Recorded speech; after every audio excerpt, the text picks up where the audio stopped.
తెలంగాణ ముఖ్యమంత్రి రేవంత్ రెడ్డి కేరళ ముఖ్యమంత్రి పినరయి విజయన్ పై చేసిన వ్యాఖ్యలను సిపిఐ జాతీయ కార్యదర్శి రామకృష్ణ తీవ్రంగా ఖండించారు. ముఖ్యమంత్రులు పరస్పరం గౌరవంతో మాట్లాడాలని, ప్రజాస్వామ్యంలో సంస్కారం అత్యంత ముఖ్యమని ఆయన స్పష్టం చేశారు. ఒక రాష్ట్ర ముఖ్యమంత్రి మరో రాష్ట్ర ముఖ్యమంత్రిపై అహంకారపూరిత వ్యాఖ్యలు చేయడం సరికాదని మండిపడ్డారు. ఇటువంటి వ్యాఖ్యలు దేశ సమైక్య వ్యవస్థకు హానికరమని, రాష్ట్రాల మధ్య స్నేహపూర్వక సంబంధాలను దెబ్బతీస్తాయన్నారు. Telangana chief minister mister Revanth Reddy criticizing Mr. Pinarayi Vijayan, the Chief Minister of Kerala, to defeat them in the elections. Because to win in the elections of Kerala Assembly, these Congress leaders, they are tarnishing the image of the Pinarayi Vijayan. Because Pinarayi Vijayan, he became the symbol of LDF there in Kerala. So that they wanted to defeat him. They wanted to defeat the LDF. This Revanth Reddy is saying that the Prime Minister Mr. Narendra Modi is protecting Mr. Pinarayi Vijayan from all his cases. Where are the cases? Is he a corrupt? You have to tell the public. Moreover, he is saying that he is following Narendra Modi style. Anybody knows that Pinarayi Vijayan is a senior leader than Narendra Modi, than any other leader. He is the senior most chief minister in the entire India. But you are saying that he is following Narendra Modi's style. It is very unfortunate. Mr. Revanth Reddy, you are challenging the chief minister. You are saying that you are ready for open debate. Here in Telangana, we are ready to debate on any issue. Both CPI, CPM and other left leaders, we are ready to face you. We are ready to debate with you. You went to Kerala. There you are saying that you have implemented all your election promises, which were made by at the time of assembly elections. Where were you? Did you implement the promises which were made to the tenant farmers, even for women? You have not implemented. But without any decency, you are telling all lies in Kerala. All lies in Kerala. Moreover, now you wanted to tarnish the image of the Kerala Chief Minister Pinarayi Vijayan to win over the elections. It is very unfortunate on the part of the Congress leadership. Even Rahul Gandhi should know this. అమరావతిని ఆంధ్రప్రదేశ్ శాశ్వత రాజధానిగా parliament చట్టబద్ధత కల్పించడాన్ని యువ నాయకుడు కేశినేని వెంకట్ చారిత్రాత్మక విజయంగా అభివర్ణించారు. Bill ఆమోదం కోసం కృషి చేసిన కూటమి నేతలకు ప్రత్యేక కృతజ్ఞతలు తెలిపారు. ప్రజల ఆకాంక్షలకు అనుగుణంగా అమరావతి అభివృద్ధి దిశగా ప్రభుత్వం వేగంగా ముందుకు సాగుతుందన్నారు. రాబోయే రోజుల్లో అమరావతిని దేశంలోనే అగ్రగామి రాజధానిగా అభివృద్ధిలో నెంబర్ 1 స్థానంలో నిలబెట్టేలా కృషి చేస్తామని విశ్వాసం వ్యక్తం చేశారు. నవ్యాంధ్ర రాజధాని అమరావతి సమగ్ర అభివృద్ధి కోసం ఆకాంక్షిస్తూ నవ్యాంధ్రప్రదేశ్ చాతదా శ్రీ వైష్ణవ సంఘం ఆధ్వర్యంలో అమరావతి పవిత్ర జలహారతి కార్యక్రమం దుర్గాఘాట్ వద్ద భక్తి శ్రద్ధలతో నిర్వహించారు. ఈ కార్యక్రమానికి ముఖ్య అతిథిగా కేశినేని శివనాథ్ తనయుడు యువ నాయకుడు కేశినేని వెంకట్ పాల్గొని ప్రత్యేక పూజలు నిర్వహించి కృష్ణానదికి జలహారతి సమర్పించారు. ఈ సందర్భంగా ఆయన మాట్లాడుతూ అమరావతి రాజధాని నిర్మాణం కేవలం పరిపాలన కేంద్రంగా కాకుండా ఆంధ్రప్రదేశ్ ప్రజల ఆత్మగౌరవానికి ప్రతీకగా నిలుస్తుందని పేర్కొన్నారు. రాష్ట్ర భవిష్యత్ అభివృద్ధికి అమరావతికి కీలక పాత్ర పోషిస్తుందని, అన్ని వర్గాల ప్రజలు కలిసికట్టుగా ముందుకు వచ్చి రాజధాని నిర్మాణానికి తోడ్పాటు అందించాలని పిలుపునిచ్చారు. అమరావతిని ఆంధ్రప్రదేశ్ శాశ్వత రాజధానిగా పార్లమెంట్ చట్టబద్ధత కల్పించడాన్ని చారిత్రాత్మక విజయమని చెప్పారు. బిల్లు ఆమోదం కోసం కృషి చేసిన కూటమి నేతలకు ప్రత్యేక కృతజ్ఞతలు తెలిపారు. అనంతరం నవ్యాంధ్రప్రదేశ్ చాతదా శ్రీ వైష్ణవ సంఘం అధ్యక్షుడు అక్షయ్ పాత్ర శ్రీనివాసరావు మాట్లాడుతూ రాష్ట్రంలో కూటమి ప్రభుత్వం అధికారంలోకి వచ్చిన తర్వాత అభివృద్ధి పదంలో వేగంగా ముందుకు దూసుకుపోతుందని పేర్కొన్నారు. రాష్ట్ర రాజధాని అమరావతిని శాశ్వత రాజధానిగా ప్రకటిస్తూ పార్లమెంట్లో బిల్లును ఆమోదించడం చారిత్రాత్మక విషయమన్నారు. అమరావతి త్వరితగతిన అభివృద్ధి చెందాలని ఆకాంక్షించారు. అమరావతి బిల్ గజెట్ వచ్చిన సందర్భంగా ఈరోజు ఇక్కడ హారతి ఇవ్వడం జరిగింది. ఇది అమరావతి బిల్లు ఈ ఎన్డీఏ కూటమిలో వస్తాం మా అందరికీ చాలా ఆనందకరం. ఇంకా చాలా ఇవాళ ఒక చాలా హిస్టరీలో గుర్తుండిపోయే రోజు. ఈ అమరావతి బిల్ తీసుకొచ్చిన ఎన్డీఏ గవర్నమెంట్కి, నారా చంద్రబాబు నాయుడు గారికి, లోకేష్ అన్నకి, పవన్ కళ్యాణ్ గారికి, కూటమి ఎంపీలకి, ఇంకా అదేవిధంగా ఈ బిల్ని సపోర్ట్ చేసిన పార్లమెంట్లో ప్రతి పార్టీకి మా ధన్యవాదాలు. అదేవిధంగా చంద్రబాబు నాయుడు గారు ఇక్కడ ఉన్న అన్ని రాష్ట్రాలని అభివృద్ధి చేసి, అదేవిధంగా విజయవాడని కూడా అదే దృష్టితో గ్రేటర్ చేసి ఈ విధంగా అమరావతిని కూడా ముందుకు తీసుకెళ్లాలని కోరుకుంటున్నాను. నేను మొదటి నుంచి కూడా 83 నుంచి కూడా తెలుగుదేశం పార్టీలో నిస్వార్థంగా పనిచేస్తున్నాను. ఈరోజు చంద్రబాబు నాయుడు గారు కూటమి ప్రభుత్వం పార్లమెంట్లో అమరావతి బిల్లు పాస్ చేయించి, అసెంబ్లీలో కూడా పాస్ చేయించి, విద్య, వైద్య, ఉద్యోగం గురించి ఆలోచించి అమరావతి నిర్మాణాన్ని ముందుకు పరిగెత్తిస్తారని ఈ సందర్భంగా వారికి మా ధన్యవాదాలు తెలియజేసుకుంటూ, నవ్యాంధ్రప్రదేశ్ చాతా శ్రీ వైష్ణవ సంఘం తరపున హార్దిక శుభాభినందనలు తెలియజేస్తూ, వర్ధిల్లాలి నారా చంద్రబాబు నాయుడు గారి నాయకత్వం అనే కాన్సెప్ట్తో నారా చంద్రబాబు నాయుడు గారు రాష్ట్రాన్ని ముందుకు పరుగులు పెట్టిస్తారని ఈ సందర్భంగా తెలియజేస్తూ నేను సెలవు తీసుకుంటాను. మధురాంతకం శ్రీనివాసరావు నా పేరు. నేను భవానీపురం, విజయవాడలో ఉంటాను. 83 నుంచి తెలుగుదేశం పార్టీలో పనిచేస్తున్నాను. డాక్టర్ అక్షయపాత్ర శ్రీనివాసరావేంద్ర.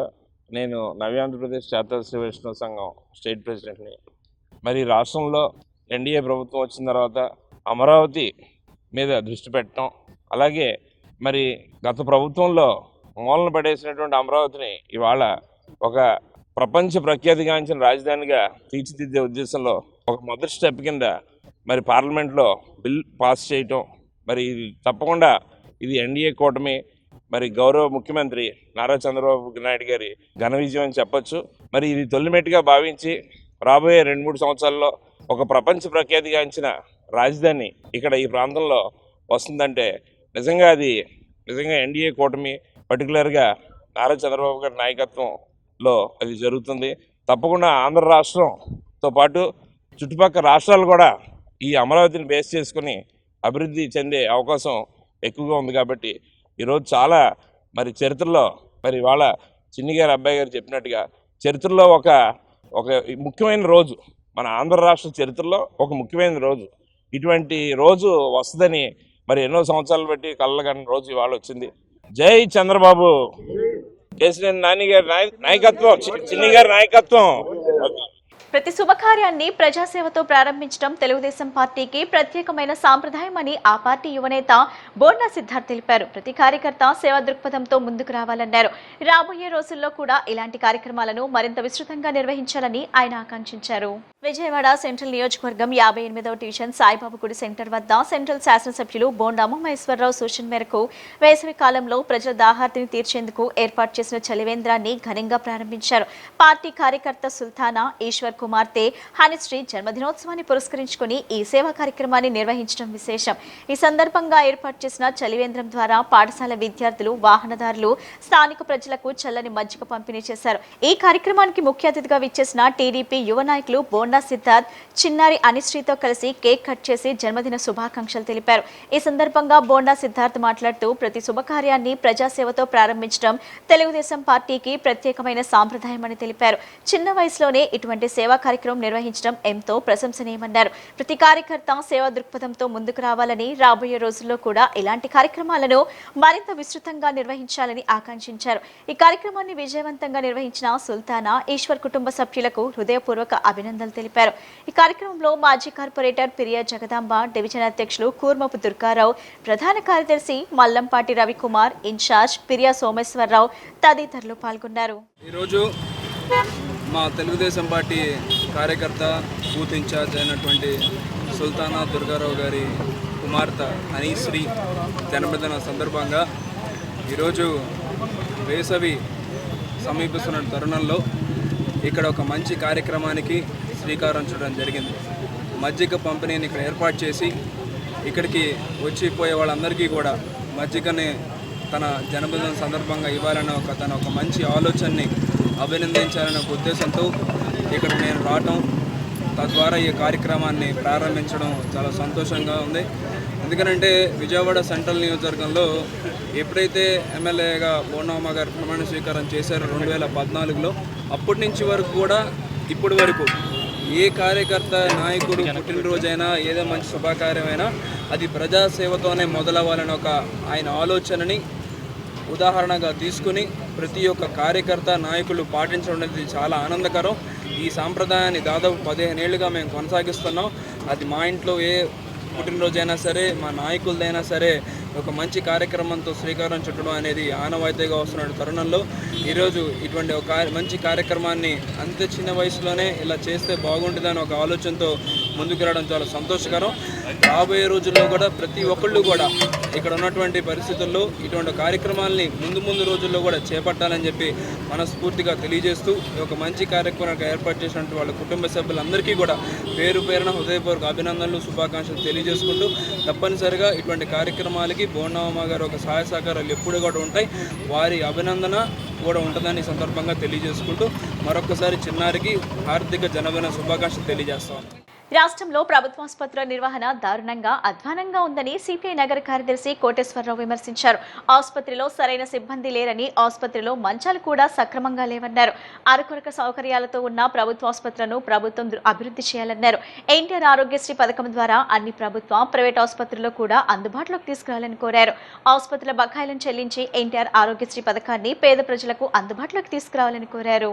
రాష్ట్రంలో నిలిచిపోయిన ఎన్టీఆర్ ఆరోగ్యశ్రీ సేవలను పునరుద్ధరించాలని డిమాండ్ చేస్తూ సిపిఐ విజయవాడ నగర సమితి ఆధ్వర్యంలో లెనిన్ సెంటర్ వద్ద నిరసన కార్యక్రమాన్ని నిర్వహించారు. ఈ కార్యక్రమంలో సిపిఐ నగర కార్యదర్శి కోటేశ్వరరావు మాట్లాడుతూ, కూటమి ప్రభుత్వం అధికారంలోకి వచ్చి 23 నెలలవుతుంది. ఆంధ్రప్రదేశ్ స్పెషాలిటీ హాస్పిటల్స్ అసోసియేషన్ వారు 3 పర్యాయాలు సమ్మెకు దిగారని అన్నారు. వారం రోజుల నుంచి ఎన్టీఆర్ ఆరోగ్యశ్రీ పథకం రాష్ట్రంలో అమలు కావటం లేదన్నారు. 2025 అక్టోబర్ మాసానికి 2700 కోట్లు బకాయిలు ఉంటే ఆ బకాయిని వెంటనే చెల్లిస్తామని చెప్పిన ప్రభుత్వం నిధులు విడుదల చేయకపోవడంతో విసిగివేసారి స్పెషాలిటీ హాస్పిటల్స్ అసోసియేషన్ ఏప్రిల్ 1వ తేదీ నుంచి సమ్మె చేస్తుందన్నారు. రాష్ట్రంలో ప్రభుత్వాసుపత్రుల నిర్వహణ దారుణంగా అధ్వానంగా ఉందని విమర్శించారు. ఆసుపత్రిలో సరైన సిబ్బంది లేరని, ఆసుపత్రిలో మంచాలు కూడా సక్రమంగా లేవన్నారు. అరకొర సౌకర్యాలతో ఉన్న ప్రభుత్వాసుపత్రులను ప్రభుత్వం అభివృద్ధి చేయాలన్నారు. ఎన్టీఆర్ ఆరోగ్యశ్రీ పథకం ద్వారా అన్ని ప్రభుత్వ, ప్రైవేట్ ఆసుపత్రుల్లో కూడా అందుబాటులోకి తీసుకురావాలని కోరారు. ఆసుపత్రుల బకాయిలను ఎన్టీఆర్ ఆరోగ్యశ్రీ పథకాన్ని పేద ప్రజలకు అందుబాటులోకి తీసుకురావాలని కోరారు. ఎన్టీఆర్ ఆరోగ్యశ్రీ పథకాన్ని తక్షణమే పునరుద్ధరించాలని చెప్పి సిపిఐగా డిమాండ్ చేస్తూ ఉన్నాం. గత వారం రోజులుగా ఏప్రిల్ 1వ తేదీ నుంచి రాష్ట్రంలో ఆరోగ్యశ్రీ పథకాన్ని నిలుపుదల చేశారు ప్రైవేట్ ఆసుపత్రులు అందరూ కూడా. రాష్ట్ర ప్రభుత్వం అధికారంలోకి వచ్చి, కూటమి ప్రభుత్వం అధికారంలోకి వచ్చి 23 నెలలు అవుతుంది. ఈ 23 నెలల కాలంలో ఇది మూడోసారి హాస్పిటల్స్ అందరూ కూడా సమ్మె చేయటం. 2024లో సమ్మె చేశారు. 2025 అక్టోబర్ మాసంలో సమ్మెకి పోతే ఖచ్చితంగా డిసెంబర్ మాసాంతానికి మొత్తం కూడా ఆ రోజు ఉన్నటువంటి 2700 కోట్ల రూపాయలు బకాయిల్ని తక్షణమే చెల్లిస్తామని చెప్పారు. కానీ అది కూడా అమలు చేయనటువంటి పరిస్థితుల్లో ఈ 2026 ఏప్రిల్ 1వ తారీఖు నుంచి సమ్మెకి దిగారు Andhra Pradesh super speciality hospitals association అందరూ కూడా. కాబట్టి వారు చెప్పేటటువంటిది ప్రభుత్వం ఇస్తానన్నటువంటి పథకానికి ఏదైతే డబ్బు ఇవ్వాలో చెల్లించినటువంటి పరిస్థితుల్లో మేమందరం కూడా గత్యంతరం లేని పరిస్థితుల్లో ఈరోజు సమ్మెకి వెళ్ళడం జరిగింది. ముఖ్యంగా అందరికీ కలిపినా కూడా ఈరోజు చూసినట్లయితే 3000 కోట్ల రూపాయలే బకాయిలు ఉన్నాయి. 3000 కోట్ల రూపాయల బకాయిలు చెల్లించలేనటువంటి ఈ కూటమి ప్రభుత్వం యొక్క దుస్థితిని ప్రజలందరూ కూడా గమనించాలని చెప్పి సిపిఐగా విజ్ఞప్తి చేస్తూ ఉన్నాం. తక్షణమే వారికి ఇవ్వవలసినటువంటి బకాయిల్ని చెల్లించాలని చెప్పి సిపిఐగా డిమాండ్ చేస్తూ ఉన్నాం. నిన్న వారి మధ్య సంప్రదింపులు జరిగాయని చెప్పి తెలియవస్తూ ఉంది హాస్పిటల్స్ యాజమాన్యాలకి, ప్రభుత్వానికి. వారు చెప్పేటటువంటిది ఏంటంటే 10 రోజుల్లో 1000 కోట్ల రూపాయలు చెల్లిస్తామని చెప్పారు. చెప్తే అసోసియేషన్ అందరూ కూడా మీరు గతంలో 3 మార్లు మాకు హామీ ఇచ్చారు, హామీ నెరవేర్చినటువంటి పరిస్థితిలో మేము సమ్మె విరమించలేమని చెప్తే అలా కాదు, మీరు రిటర్న్గా రాసివ్వండి, రాసిస్తే మేము కనుక ఆలోచిస్తామని చెప్పి ఆసుపత్రుల యాజమాన్యాలు అందరూ కూడా అసోసియేషన్ వారు విజ్ఞప్తి చేస్తే ఆ మేరకు మేము లిఖితపూర్వకంగా ఇస్తామని చెప్పి నిన్న సాయంత్రం ప్రభుత్వానికి హాస్పిటల్స్ వారికి మధ్య జరిగినటువంటి చర్చల్లో జరిగాయని చెప్పి తెలియవస్తూ ఉన్నది.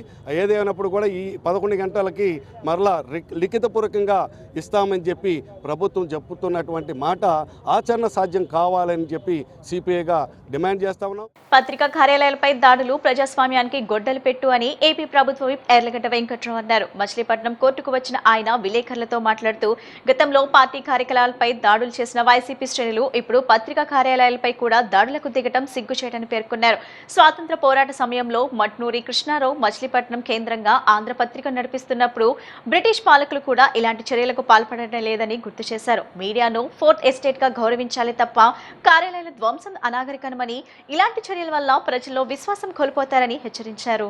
ఈరోజు ఆంధ్రజ్యోతి కార్యాలయం మీద వైసీపీ శ్రేణులు ఆఖరికి పత్రికా కార్యాలయం మీద దాడి చేయటం అంటే, గతంలో పార్టీ ఆఫీసుల మీద దాడి చేశారు, ఇప్పుడు పత్రికా ఆఫీసుల మీద. కనీసం స్వాతంత్ర పోరాటం టైంలో ఇదే మచిలీపట్నం కేంద్రంగా మట్నూరు కృష్ణారావు గారు ఆంధ్రపత్రిక నడిపితే స్వాతంత్ర ఉద్యమాన్ని రగిల్చిన పత్రిక మీద కూడా బ్రిటిష్ వాళ్ళు కూడా దాడి చేయాలి. అంటే బ్రిటిష్ కన్నా దారుణమైన పరిస్థితులు ఇప్పుడు చేస్తున్నామంటే సభ్య సమాజం తలదించుకోవాల్సిన అవసరం ఉంది. ఇన్నేళ్ల స్వాతంత్ర భారతదేశంలో రాజకీయ పార్టీలు ఇలా వ్యవహరిస్తారని ముక్తఖండంతో ఖండించాల్సిన అవసరం ఉంది. అలాగే ఏం ఆశించి పత్రికలకి స్వేచ్ఛ ఉంటుంది. కొన్నిసార్లు పత్రికలు కూడా డెఫినెట్గా తప్పు రాస్తాయి. ఎందుకంటే హ్యూమన్ బీయింగ్స్, జర్నలిస్టులు కూడా అరవకొర ఇన్ఫర్మేషన్ ఒక్కోసారి రాయొచ్చు. దానికి రూఫుల్స్ పెట్టి మాట్లాడాలి తప్ప, దాన్ని ఖండించాలి తప్ప కార్యాలయాలని ధ్వంసం చేస్తే ఏమొస్తుంది అనేది వైసీపీ పెద్దల పరిపాలన ఆ రోజు ఎలా చేశారో ఇప్పుడు ప్రతిపక్ష పార్టీగా ముందు కూడా అలా ప్రవర్తించడం సిగ్గుమాలి చర్యగానే భావిస్తుంది. తక్షణం ఏబిఎన్ యాజమాన్యానికి వైఎస్ఆర్సీపీ పార్టీ నుంచి ఆ నాయకులు క్షమాపణ కోరితే కనీసం మీరు చేసిన తప్పుకి కనీస కరెక్ట్ చేసుకోవడానికి పనికొస్తుందని భావిస్తున్నాం. అట్లాగే ఇదంతా ఇప్పుడు మావిగన్ జగన్మోహన్ రెడ్డి గారు చెప్తే మచిలీపట్నం, విజయవాడ, గుంటూరు అని చెప్పిన దాని మీద సోషల్ మీడియాలో ట్రోల్ చేస్తుంటే పత్రికాధినేతగా ఏబిఎన్ రాధాకృష్ణ గారు చెప్తే ఏబిఎన్ రాధాకృష్ణ గారు భయపడే వ్యక్తి అయితే ఇండియా జర్నలిజంలో ఉండరు కదా. గతంలో ఎప్పటి నుంచి ఆంధ్రజ్యోతిలో విలేకరుగా పనిచేసి ఆంధ్రజ్యోతి జగదీష్ ప్రసాద్ గారు మూసేసిన తర్వాత మళ్ళీ వాటిని కొన్ని రీస్టోర్ చేసి ఏబిఎన్ని ఆంధ్రజ్యోతిని నడుపుతూ 1999 నుంచి నడుపుతున్న ఏబిఎన్ రాధాకృష్ణ గారు అంటే 27 సంవత్సరాల నుంచి పాత్రికేయ వృత్తిలో ఉన్నాళ్ళని మీరు బెదిరిద్దాం అనుకుంటే అది బెదిరే పరిస్థితి కాదు. అది మీరే బేడవుతారు తప్ప, ప్రజల్లో మీరు చోపనవుతారు తప్ప ఆంధ్రజ్యోతికి వచ్చే నష్టమే లేదని భావిస్తున్నాం. ఇది ఆంధ్రజ్యోతి అనే కాదు, ఈనాడనే కాదు, ఇంకో పత్రిక, ఇంకో పేపర్, ఏ పేపర్లైనా మీడియా ఫోర్త్ పిల్లర్ లేకపోతే ఫోర్త్ ఎస్టేట్ ఆఫ్ డెమోక్రసీగా చెప్పిన మీడియాని ఉన్న మాటల వరకు అని ఇలా మీడియా మీద దాడి చేయడం తీవ్రంగా ప్రభుత్వం తరఫున వ్యక్తిగతంగా కూడా ఖండిస్తుంది.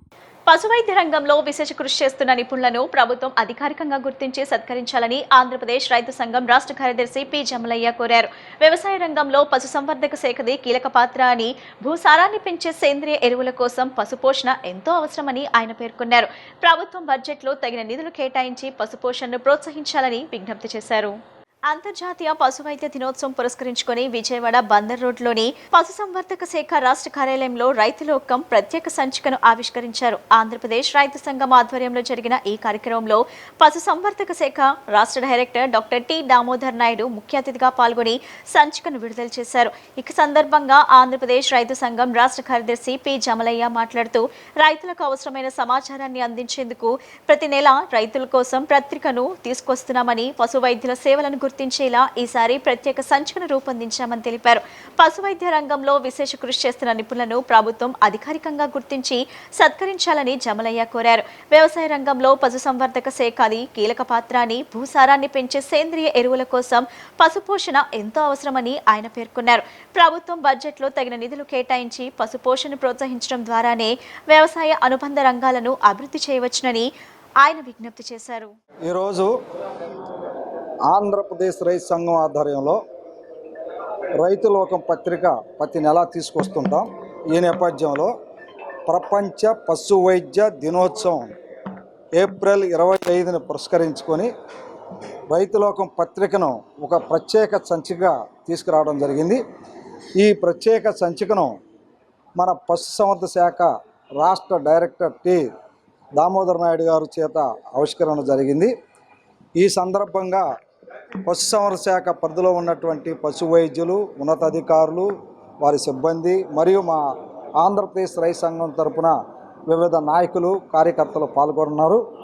ఈ సందర్భంగా రాష్ట్ర ప్రభుత్వాన్ని దృష్టికి తీసుకెళ్లేది ఏంటంటే ప్రపంచ పశు వైద్య దినోత్సవాన్ని రాష్ట్ర ప్రభుత్వం 25వ తేదీన ప్రత్యేకంగా నిర్వహించాలని, ఆ సందర్భంగా పశు వైద్యంలో నిష్ఠానుతులైనటువంటి ప్రముఖులకు మంచి విశేష కృషి చేసిన వాళ్ళందరూ కూడా అభినందనలు తెలియజేసే పద్ధతిలో కార్యక్రమం ఉండాలని చెప్పేసి కోరుకుంటా ఉన్నాం.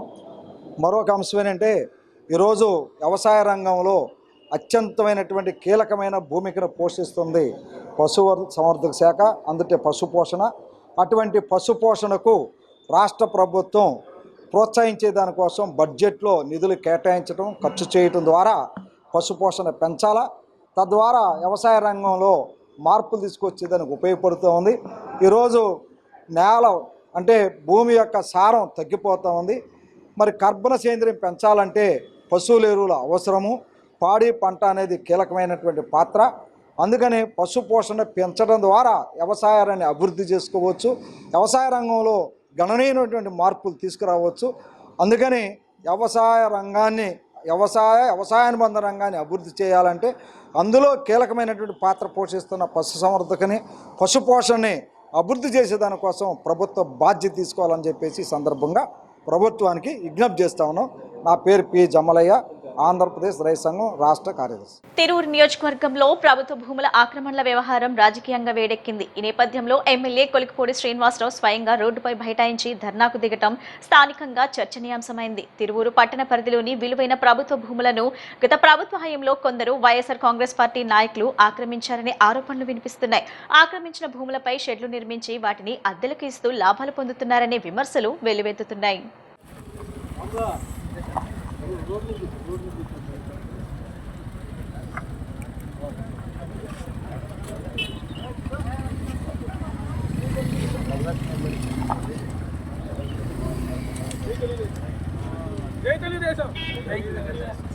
వర్ధిల్లాలి తెలుగుదేశం పార్టీ, వర్ధిల్లాలి చంద్రబాబు గారి నాయకత్వం, వర్ధిల్లాలి తెలుగుదేశం పార్టీ, చంద్రబాబు గారి నాయకత్వం, లోకేష్ బాబు గారి నాయకత్వం, వర్ధిల్లాలి తెలుగుదేశం పార్టీ, చంద్రబాబు గారి నాయకత్వం, చంద్రబాబు గారి కాపాడాలి కాపాడాలి ప్రభుత్వ భూముల్ని, కాపాడాలి కాపాడాలి ప్రభుత్వ భూముల్ని, కాపాడాలి కాపాడాలి ప్రభుత్వ భూముల్ని, ప్రభుత్వ భూముల్ని, ప్రభుత్వ భూముల్ని, ప్రభుత్వ భూముల్ని, ప్రభుత్వ భూముల్ని, ప్రభుత్వ భూముల్ని ఆక్రమించిన వాళ్ళని వెంటనే, ప్రభుత్వ భూముల్ని ఆక్రమించిన వాళ్ళని వెంటనే, ప్రభుత్వ భూముల్ని ఆక్రమించిన వాళ్ళని వెంటనే.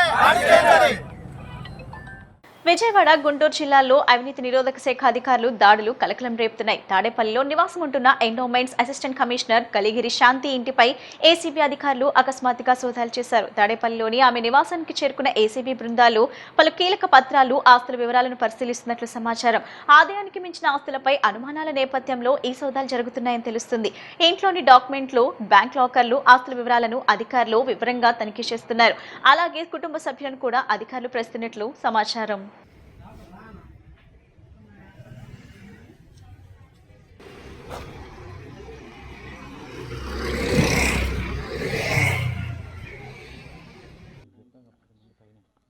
డబ్బులు సంపాదించి సోమవారం సేవలు సేవలో ఉండిపోయారు.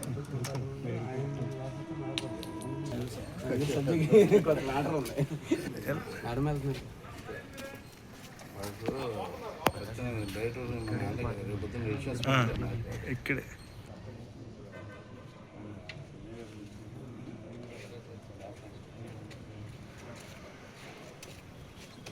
అయిపోయింది. బయట తీసుకెళ్తే సమాజ స్థాపన, కులరహిత సమాజమే లక్ష్యంగా అందరూ సమైక్యంగా పనిచేయాలని పలువురు వక్తలు పిలుపునిచ్చారు. మానవ హక్కుల పరిరక్షణ, సమాజ సంస్కరణ అధ్యాయంగా అన్ని వర్గాలు పోరాడాలని వారు సూచించారు. దేశ పురోగమనానికి ఆటంకంగా పరిణమించిన కులన్మాదాన్ని కూకటి వేలతో సహా నిర్మూలించాల్సిన అవసరం ఎంతైనా ఉందన్నారు.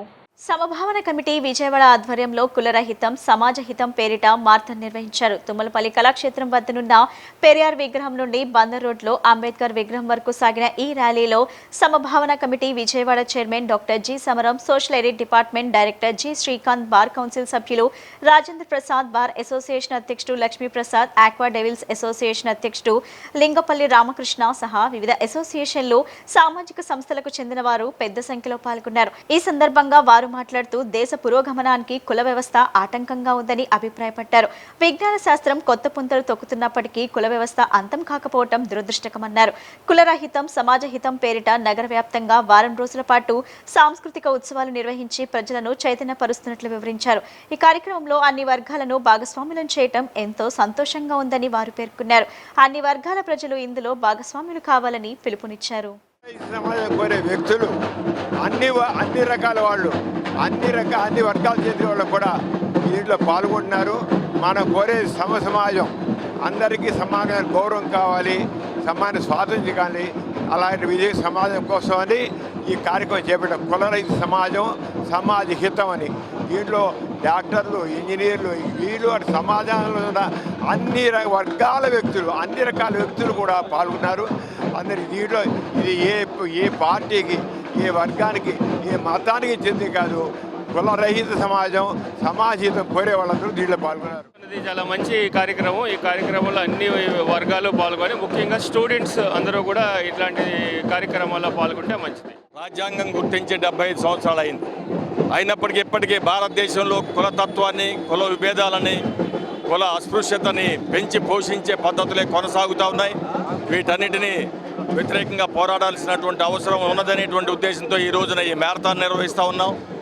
ఎవరు కుల వివక్షతను పాటించకుండా కులం గురించి ఆలోచించుకునేదానికి ఆ లక్ష్యంగా ఈ సమాజం పని చేయాలని మేము కోరుకుంటా ఉన్నాం. ఆక్వా డెవిల్స్ వెల్ఫేర్ అసోసియేషన్కి అధ్యక్షుడిగా ఉన్నాను. ఈరోజు కులరహితం సమాజహితం అనే ఒక మంచి కాన్సెప్ట్తో జరుగుతున్నటువంటి ఈ ర్యాలీని సపోర్ట్ చేస్తూ ఆక్వా డెవిల్స్ నుంచి కూడా మేము వచ్చి ర్యాలీలో పాల్గొనడం జరిగింది. మరి సమాజంలో కులమతాలు, వర్గ వైషమ్యాలు ఎక్కువై ఈ 21వ దశాబ్దంలో కూడా ఇటువంటి వైషమ్యాలు పెరిగి అనేక చోట్ల అణగారి వర్గాల వారి మీద దాడి చేయడం, వాళ్ళ మీద అనైతికంగా అనేక రకాలుగా వాళ్ళని ఇబ్బందులు గురి చేయడం జరుగుతుంది. మరి ఇప్పుడు కూడా మనం ఎన్నో రకాలుగా ఆధునిక ప్రపంచంలోకి వచ్చాక కూడా ఇంకా కులాలు, మతాలు అంటూ మనం ఫైట్ చేయడం అనేది ఈ సమాజానికి హితం కాదు. సో కులాలకు అతీతంగా, మతాలకు అతీతంగా ఈ సమాజం వృద్ధి చెందాలన్నటువంటి ఈ కాన్సెప్ట్ని నేను సపోర్ట్ చేస్తాను. లక్ష్మీనారాయణ, నేను బెజవాడ బార్ అసోసియేషన్ ప్రెసిడెంట్ని. ఈ రోజున కులరహితం సమాజహితం అనే కార్యక్రమంలో మమ్మల్ని కూడా భాగస్వామ్యం చేసినందుకు మాకు ఎంతో ఆనందంగా ఉంది. మా గవర్నింగ్ బాడీని ఇక్కడికి ఆహ్వానించి మమ్మల్ని కూడా ఈ కార్యక్రమంలో భాగస్వామ్యం చేశారు. ఇందాక రామకృష్ణ గారు చెప్పినట్టు ఎంతో ఇప్పుడున్న ఆధునిక సమాజంలో కూడా కులం, మతం అని రాకులాడుతున్నాము. ఇవన్నీ కూడా పోతేనే సమాజం అభివృద్ధిలోకి వస్తుందని, అలాగే ఇందాక సమరం గారు అందరూ కూడా అదే చెప్పారు. కాబట్టి పెద్దల మాటల్ని మనం స్వీకరించి, అలాగే అంబేద్కర్ గారు, బాబు జగజ్జీవన్ రామ్ గారు, జ్యోతిరావు పూలే, వీరందరూ, జాషువా గారు, వీరందరూ ఇచ్చిన స్ఫూర్తితో మనం కులరహిత సమాజాన్ని నిర్మించాలని చెప్పి, ఆ రకంగా అభివృద్ధిలోకి రావాలని చెప్పి కోరుకుంటున్నాము. అలాగే ఈ కార్యక్రమానికి ఇచ్చేసిన governing body secretary Kiran, vice president Lenin, lady secretary Ushajyothi గారికి కూడా నేను ప్రత్యేక ధన్యవాదాలు తెలియజేస్తున్నాను. వార్తలు ముగించే ముందు ముఖ్యాంశాలు మరోసారి.